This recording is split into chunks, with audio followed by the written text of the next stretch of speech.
सुअर आप 4300 खरीदते थे, हम खरीदते 7550।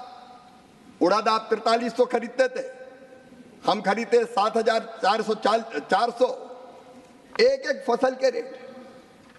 और एक बात मैं और कहना चाहता हूं आपके माध्यम से देश के किसानों से, दलहन में देश को आत्मनिर्भर बनाना है, आयात पर निर्भरता समाप्त करना है।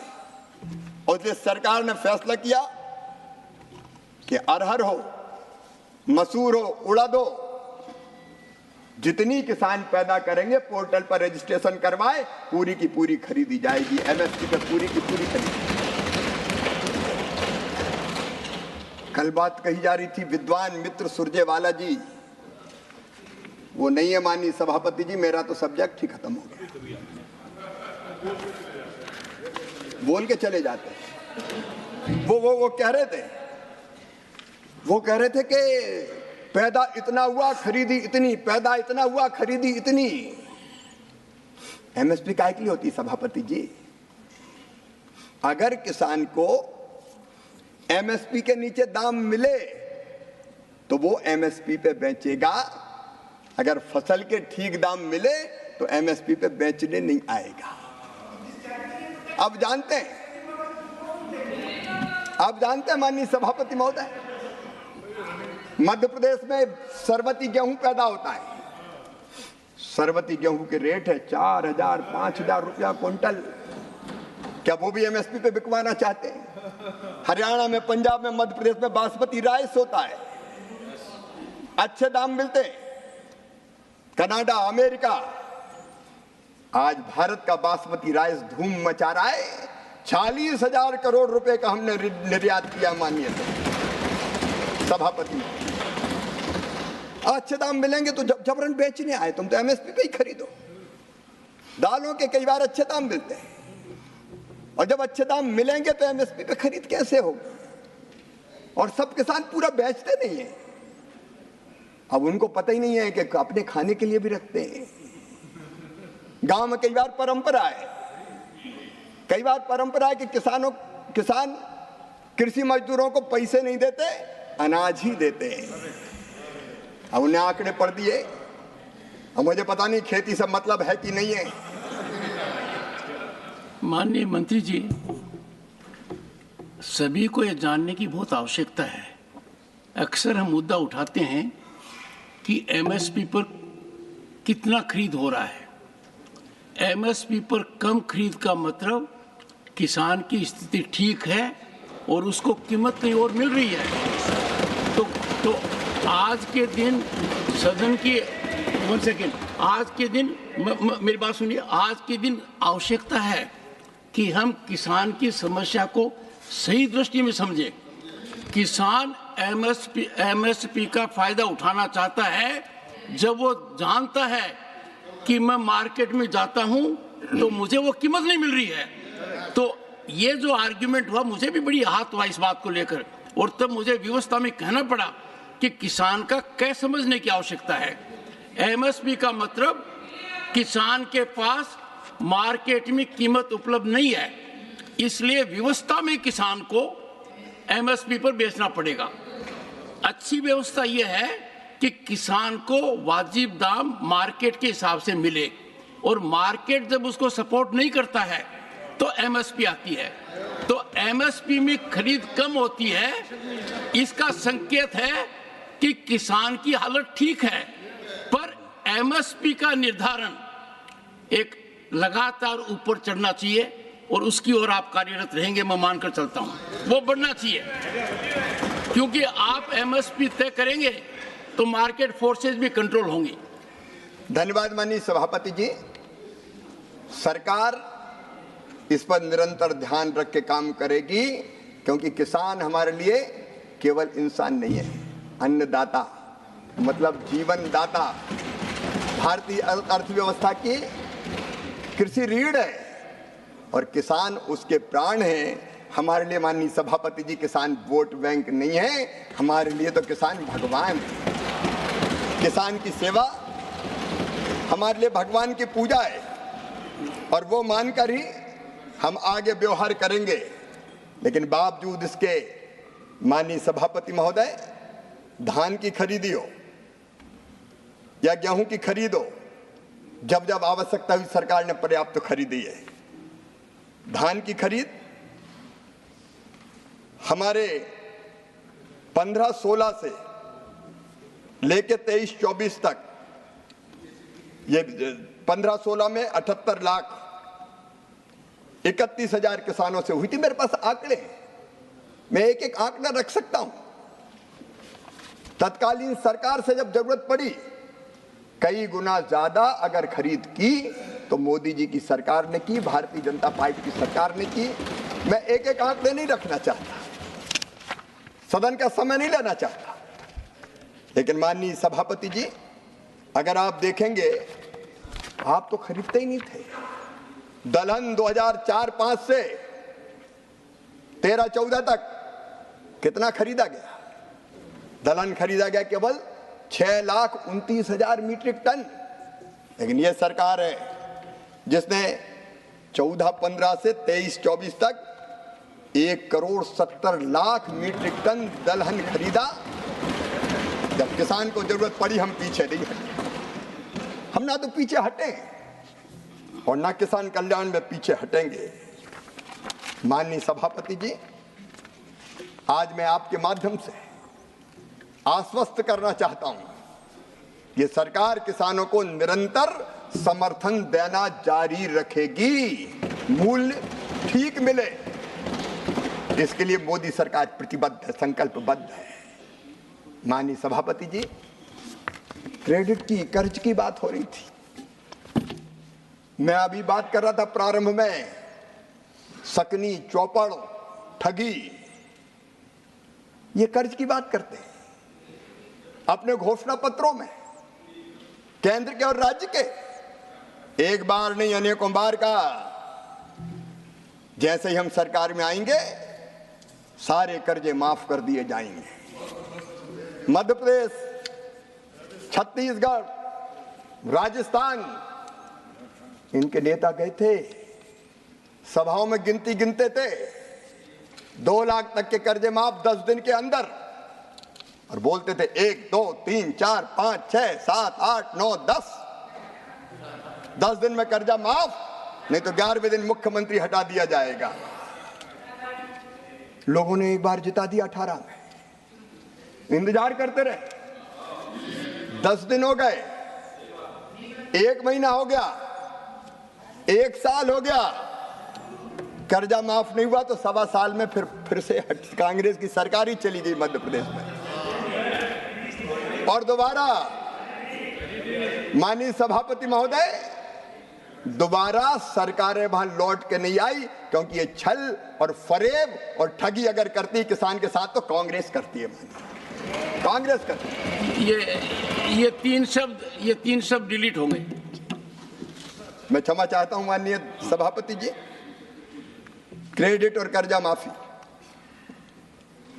माननीय सभापति जी, अगर हम क्रेडिट की बात देखें, कर्जा कितना मिलता था किसानों को? जब कांग्रेस की सरकारें थी, तब किसानों के क्रेडिट कार्ड की व्यवस्था नहीं थी। मैं आज प्रणाम करना चाहता हूं स्वर्गीय पंडित अटल बिहारी वाजपेयी जी को। उन्हें किसानों की उस तकलीफ को समझा और किसान क्रेडिट कार्ड की व्यवस्था के अंतर्गत कम ऋण पर किसानों को कर्जा मिलना प्रारंभ हुआ। माननीय सभापति जी, आज मुझे कहते हुए प्रसन्नता है कि हमारे छोटे किसान, जिनको ऊंची ब्याज की दरों पे साहूकार से कर्जा लेना पड़ता था और उसका भारी ब्याज चुकाना पड़ता था, आज ऐसे किसानों को क्रेडिट कार्ड के माध्यम से 7% उसमें भी समय पे चुकाए तो 3% और कम किया जाता है, केवल 4% दर पर 4% ब्याज की दरों पर कर्जा दिया जा रहा है। और ब्याज सब्सिडी के बजट में भी माननीय सभापति जी 3.6 गुना वृद्धि हुई है। 14-15 में केवल 6,000 करोड़ थी, 24-25 में बढ़ के हो गई 22,600 करोड़ रुपया। पिछले 10 सालों में 1,44,000 करोड़ से अधिक की ब्याज सब्सिडी। मंत्री, this amount is interest subsidy. Interest subsidy. और अगर क्रेडिट आप देखें तो इनकी सरकार थी तब क्रेडिट मिलती थी केवल 7 लाख करोड़ की। ये नरेंद्र मोदी जी की सरकार है, 25 लाख करोड़ की क्रेडिट, 25 लाख करोड़। और अभी भी अभियान चल रहा है विकसित भारत संकल्प यात्रा में। जो छूट गए आओ, किसान क्रेडिट कार्ड बनवाओ और 3-4% ब्याज की दरों पर कर्जा ले जाओ। कब कांग्रेस के जमाने में ये होता था? माननीय सभापति जी, केवल 10 सालों में जो ब्याज की सब्सिडी है वो 1,44,000 करोड़ रुपया से ज्यादा है। एक बार छोटी मोटी कर्जा माफी हो गई तो उसके बड़े गुण गाते हैं, लेकिन इससे ज्यादा तो हम ब्याज में चुकाते हैं। ये भारतीय जनता पार्टी की, मोदी जी की सरकार है। माननीय, नई बात एक है कि आप 7 लाख देते थे, हम 25 लाख करोड़ देते हैं। और किसानों की बात आप क्या जाने। माननीय फसल बीमा योजना, सभापति जी, कभी भी कांग्रेस ने फसल बीमा योजना पर ध्यान नहीं दिया। मैं जब सांसद था पहले, किसान की फसलें खराब हो जाती थी, हम गेहूं के खराब फसल के पूले तत्कालीन मुख्यमंत्री जी के पास ले जाते थे और उम्मीद करते थे कुछ राहत मिलेगी। लेकिन इनके समय ऐसी फसल बीमा योजना थी कि उसकी यूनिट हुआ करती थी तहसील। मतलब एक किसान की फसल खराब होगी, राहत नहीं मिलेगी, क्लेम नहीं मिलेगा। एक गांव की खराब होगी, क्लेम नहीं मिलेगा। 10 गांव की खराब होगी तो क्लेम नहीं मिलेगा। अगर किसी एक गांव की फसल खराब हो जाए तो भगवान से प्रार्थना करे कि पूरी तहसील की फसलें खराब हो जाए, निपट जाए, तब हमें मिलेगा। ये फसल बीमा योजना चलाती, ये फसल बीमा योजना चलती थी, तहसील यूनिट होती थी। मोदी जी के आने के बाद प्रधानमंत्री फसल बीमा योजना बनी, प्रधानमंत्री फसल बीमा योजना। और माननीय सभापति जी, मुझे कहते हुए प्रसन्नता है, आज मैं बताना चाहता हूं, इस फसल बीमा योजना ने पूरे परिदृश्य को बदल के रख दिया है। माननीय सभापति जी, आप तुलना करके देख लीजिए, इनके समय नैस नाम की कांग्रेस की जब सरकार थी, फसल बीमा योजना चलती थी, उसमें ऋण के आवेदन थे केवल 3,51,00,000 और 23-24 में आए 8,69,00,000। जो नॉन लोनी अऋणी किसान आते ही नहीं थे, क्योंकि ये करते थे केवल किस बैंकों के कर्ज का बीमा। अगर धोखे से क्लेम मिल गया तो वो भी बैंक वाले अपना कर्जा काट लेंगे। किसान के पास क्या आता था? किसान को कुछ नहीं मिलता था, बैंक के लोन का बीमा होता था, किसान देखता रह जाता था। अब अलोनी किसान, नॉन लोनी किसान, इनके समय के बीमा करवाते थे, आवेदन आते थे केवल 20 लाख और अब आए हैं 5,48,00,000, 27 गुना से ज्यादा। बीमित क्षेत्र, माननीय सभापति जी, अब 5,98,00,000 हेक्टेयर हो गया है और कुल बीमित राशि इनके समय 82,000 करोड़ हुआ करती थी, अब बढ़ के 2,71,295,000 हो गई है। आप फसल बीमा की आलोचना करते हैं। किसानों के प्रीमियम, इनके समय किसान प्रीमियम देता था 16,442 करोड़, दावों में 63,617 करोड़ मिले और अब 32,440 करोड़ प्रीमियम और 1,64,000 करोड़ रुपया क्लेम किसान को मिला है। ये अपने आप में दर्शाता है कि किसान को अगर नुकसान होता है तो क्लेम दिया जाता है। ये दुनिया की सबसे बड़ी फसल बीमा योजना है जो प्रधानमंत्री नरेंद्र मोदी जी के नेतृत्व में चल रही है। और माननीय सभापति जी, आज कल कई देश इस योजना का अध्ययन करने आ रहे हैं, जिनको अपने यहां फसल बीमा योजना लागू करनी है। माननीय अध्यक्ष महोदय, मैं आपसे निवेदन करना चाहता हूं, जब कांग्रेस की सरकार थी एक समस्या और थी। किसानों ने तो देश के अन्न के भंडार भर दिए, उत्पादन बढ़ा हुआ उत्पादन फसल के उपरांत वो बेचने में अगर समय चाहिए तो रखें कहां? रखने की जगह नहीं थी। मुझे याद है माननीय सभापति जी, एक बार जब शरद जी कृषि मंत्री थे, मैं मध्य प्रदेश का मुख्यमंत्री था, मैं उनके पास आया कि हमें पीडीएस के लिए कुछ अतिरिक्त आवंटन दे दें। उनका दे कहां से दें, तुम प्रोक्योरमेंट कितना करते हो? तब मध्य प्रदेश से ज्यादा प्रोक्योरमेंट नहीं होता था, लेकिन हमने संकल्प लिया और मुझे कहते हुए गर्व है कि कृषि के उत्पादन को मध्य प्रदेश में 2004-05 में, जब कांग्रेस की सरकार थी, वो लगभग 1,19,00,000 मीट्रिक टन था, बढ़ के उस समय की बात बता रहा हूं मैं, 6,19,00,000 मीट्रिक टन हो गया। अब हमारे सामने समस्या आई कि रखें कहां? खेत में गेहूं, खलिहान में गेहूं रखने की जगह नहीं, क्योंकि वेयर हाउस तो कांग्रेस के जमाने में कभी बने नहीं। रखे कहां? और जब रखने की व्यवस्था नहीं थी तो औने पौने दाम तो बेचना पड़ता था। ना कोल्ड स्टोरेज थे, ना वेयर हाउस थे, ना राइपनिंग चैम्बर थे, ना ग्रेडिंग सॉर्टिंग की व्यवस्था थी, और उसके कारण औने पौने दाम पे कई बार किसान को अपने उत्पाद को बेचना पड़ता था और लॉसेस भी बहुत होते थे। मैं धन्यवाद देना चाहूंगा प्रधानमंत्री श्रीमान नरेंद्र मोदी जी को, एग्रीकल्चर इंफ्रास्ट्रक्चर फंड की योजना बनी और योजनाबद्ध तरीके से तय किया कि किसान का उत्पाद रखने के लिए बेहतर इंफ्रास्ट्रक्चर बनाएंगे। और मुझे कहते हुए प्रसन्नता है माननीय सभापति जी कि बढ़ते हुए भंडारण को बढ़ते हुए उत्पादन को देखते हुए इस एग्रीकल्चर इंफ्रा फंड, कल कह रहे थे सुरजेवाला जी, इतना प्रावधान था, इतना ही हुआ। अब वो पता नहीं कौन से साल के आंकड़े पढ़ लेते हैं।